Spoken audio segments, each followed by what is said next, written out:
आजकल हर कोई मोबाइल में लगा हुआ है। इंस्टाग्राम, फेसबुक, व्हाट्सएप, यूट्यूब और अपने 24 घंटे का अधिकांश वक्त युवा इसी में बिता रहे हैं।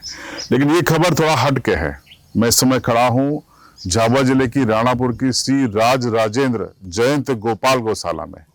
1999 में इसकी स्थापना हुई थी और तब से ये रन कर रही थी। जन सहयोग से लगातार रन कर रही थी।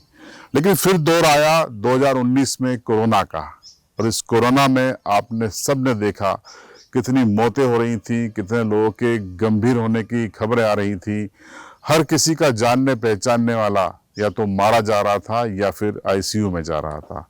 ऐसी खबरें पढ़कर शहर के कई युवा एंजाइटी का शिकार हो रहे थे। ऐसे में यहाँ के करीब 3 दर्जन से ज्यादा युवाओं ने एक नवाचार किया।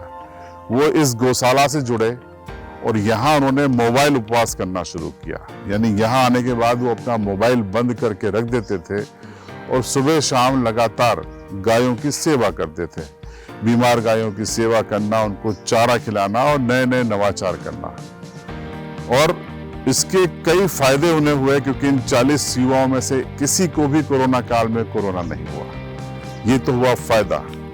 लेकिन इसके ये जीवटता जो युवाओं ने बताई वो सभी को अपनाने की जरूरत है। जब कोरोना काल आया था तो उस समय पूरे देश में हाहाकार मचा हुआ था। ऐसी परिस्थितियां थी, रोज न्यूज में कहीं यहाँ पे कैजुअलिटी हो रही, कहीं वहाँ कैजुअलिटी हो रही। ऐसी परिस्थितियों में पूरा युवा और पूरा समाज भ्रमित था, परेशान था, डर का माहौल था। ऐसी परिस्थिति में जब हम लोग यहाँ पर युवा गौ सेवा संघ, हमने एक ग्रुप बनाया और हमने यह विचार किया कि हम इस पल का, इस कठिन परिस्थिति में हम क्या करें। तो हमने एक निश्चय किया सभी ने मिलकर, सभी समाज के जिसमें हमारे साथ युवा जुड़े हुए हैं, कि हम गौशाला पर गौ सेवा का काम करेंगे।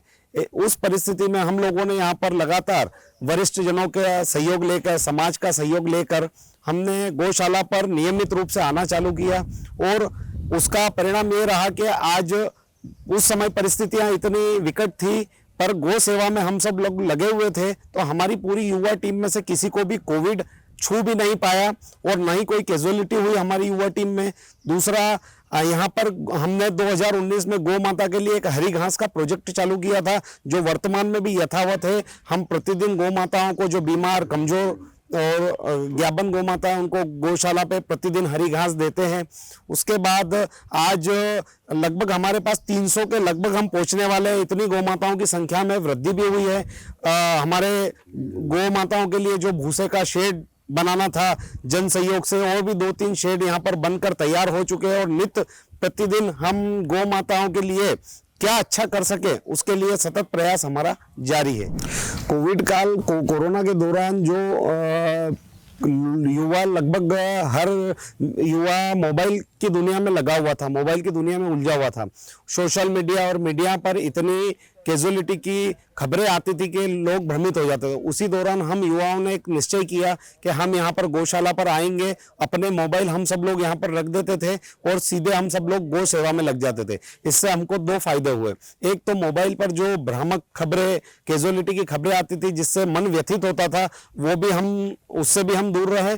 और आज जो हमारे साथी यहाँ पर आते थे वो मोबाइल से भी दूर रहे, मोबाइल उपवास किया और गौ सेवा में जो हम जितना समय दे सकते थे उतना ज़्यादा से ज़्यादा समय हम गौ सेवा में दे पाए, जिससे आज यहाँ पर सभी गौ माताएं, लगभग हमारे यहाँ पर सभी स्वस्थ गौ माताएं हैं और गौशाला की प्रगति दिन प्रतिदिन हो रही है। इस खबर में, इस वीडियो में हम आपको बताएंगे कि कैसे इन युवाओं ने अपनी समिति के साथ मिलकर, समिति के वरिष्ठों का मार्गदर्शन लेकर यहाँ की दशा और दिशा बदल दी। सन 1999 में यहाँ पर कमल किशोर जी नागर एवं पुण्य सम्राट आचार्य जैन सेन सुरेश्वर जी महाराज पधारे थे और नगर के लोगों की इच्छा थी कि यहाँ पर एक गौशाला की स्थापना की जाए। तो आप दोनों संत के माध्यम से यहाँ पर जो प्रेरणा मिली, उसके कारण यहाँ पर गौशाला की सन 1999 में स्थापना हुई। 1999 में स्थापना होने के पश्चात 70-80 गायें यहाँ पर पाली जाती थी और उसके पश्चात धीरे धीरे गोवंश की संख्या बढ़ती गई और आज स्थिति ये है कि हमारे साथ एक युवा गौ सेवा संघ की बहुत अच्छी टीम लगी हुई है। उसके कारण आज हमारे यहाँ संख्या करीब 289 के लगभग गोवंश की संख्या है और सभी का अच्छे से पालन पोषण यहाँ पर हो रहा है। ये लगभग कोविड का समय था, उस समय कुछ लोग जुड़े थे और उसके पश्चात धीरे धीरे ये युवा गौ सेवा संघ में गौ सेवा की प्रेरणा मिलती गई और वो जुड़ते गए। ड्रोन तस्वीरों में आप देखिए, पहले गौशाला का स्वरूप और था और अब देखिए कि गौशाला का स्वरूप और है। अब यहाँ करीब 300 से ज़्यादा गाय हैं जो खुले वातावरण में भी विचरण करती है और यहाँ पर कई शेड बनाए गए हैं। उनके चारे के भंडारण के लिए कई शेड बने हैं। बीमार गायों की सेवा के लिए भी यहाँ पर उपकरण है, यंत्र रखे गए हैं और शासन के अलावा जन सहयोग से भी यहाँ पर काम हो रहा है। लेकिन अभी भी इस गौशाला को न सिर्फ जन सहयोग की जरूरत है बल्कि शासन के सहयोग की भी खासी जरूरत है। शासन से हमारी ये मांग है, माननीय मुख्यमंत्री जी से हमारी ये निवेदन है कि जो गौ माताओं के लिए जो राशि शासन से हमको मिलती है वो प्रति माह जिस प्रकार से कर्मचारियों को सैलरी मिलती है उस प्रकार गौ माताओं की जो राशि है सहयोग की वो भी हर महीने मिलती रहे, जिससे कि हमको गौ माताओं के लिए संचालन करने में, गौशाला को संचालन करने में जो बाधाएं आती है उनका हम उनको दूर कर सके। क्योंकि आज भूसे का जो भाव है वो आसमान पर छू गया है और उस गौ माताओं के लिए पशु आहार की आवश्यकता प्रतिदिन होती है। हम गौ माताओं को भूखा तो रख नहीं सकते, इसलिए हमारा शासन से यही निवेदन है कि यह प्रति माह जो राशि हमको मिल रही है वो प्रति माह के हिसाब से मिले। कहावत है, जहां चाह वहां राह। युवाओं ने चाह की और राह बन गई। तस्वीरों में आपने देखा कि किस तरीके से गौशाला तेजी से विकसित हो रही है। यहाँ गौ संवर्धन हो रहा है, गौ संरक्षण हो रहा है। इस समय करीब 300 के आसपास गाय हैं और लगातार संख्या बढ़ती जा रही है।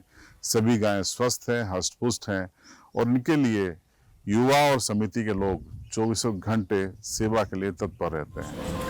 लगभग कोरोना काल के समय जो है हम लोग अच्छे तरह सक्रिय हुए गौशाला के लिए।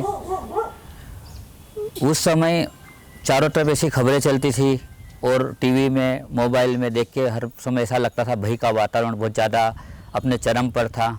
उस समय हम युवा लोग यहाँ पर आना जाना शुरू किया। हम लोगों ने 30-40 लोगों की हमारी टीम एक तरह से तैयार हो गई। रोज़ गायों को नहलाना है, साफ़ सफाई करना है, यहाँ ध्यान रखना। हमको पता ही नहीं चलता था कोरोना कब आया और कब चला गया। एक बहुत अच्छा सा माहौल क्रिएट हो गया और हमने ये भी महसूस किया कि कोरोना क्या होता है ये पता ही नहीं चला गौशाला में आके और गायों के बीच में रहते हुए। उसी समय फिर थोड़ा सा विचार ये आया कि क्यों ना यहाँ पर थोड़ा डेवलपमेंट भी किया जाए, ध्यान दिया जाए। इसी के बीच में पुण्य सम्राट जैन सेन सुरेश्वर जी ने उस समय गौशाला की नींव तो रख दी, पर स्वाभाविक सी बात है वो तो प्रवास पर ही रहते थे, अधिकतर दानापुर रहते नहीं थे। उनके शिष्य से जो है आज की तारीख में पाठ परंपरा के अंतर्गत जो संभाल रहे हैं नित्य सेन सुरेश्वर जी महाराज साहब जी, उनसे संपर्क किया गया। उन्होंने हमें अच्छा सहयोग दिया। करीब करीब हर बार जब भी जाते थे तब भूसे के लिए पैसा मिलता था, 2 से 3 सेट के लिए पैसा मिला। उसका हमने यहाँ पर सदुपयोग करा। आज आपके सामने है, बड़े बड़े 2 सेट तैयार है। आज भी अभी हमारी 4-5 दिन पहले भी बात हुई गुरुदेव से, तो गुरुदेव ने यही बोला है कि आपको जो मेन गेट बनाना है वो है और अंदर एक सेट और करीब बड़ा बनाना है जिसका बजट 30 से 40 लाख रुपए है। उसके लिए भी चर्चा चल रही है। उन्होंने आश्वस्त किया है कि बहुत जल्दी उसके लिए भी राशि रानापुर गौशाला को देगी। तो गौशाला की ये रिपोर्ट आपको कैसी लगी, युवाओं की जीवटता आपको कैसी लगी, उनका मोबाइल उपवास कैसा लगा, और दूसरा सबसे बड़ी बात कि गायों के करीब रहने के जो फायदे आपने समझे कि कैसे 40 युवाओं को कोविड काल के दौरान कोरोना नहीं हुआ क्योंकि वो गौ सेवा कर रहे थे। इस पर आपकी राय कमेंट बॉक्स में जरूर दीजिएगा। चैनल पर नए हो तो सब्सक्राइब कीजिए और बेल आइकन जरूर दबाइए।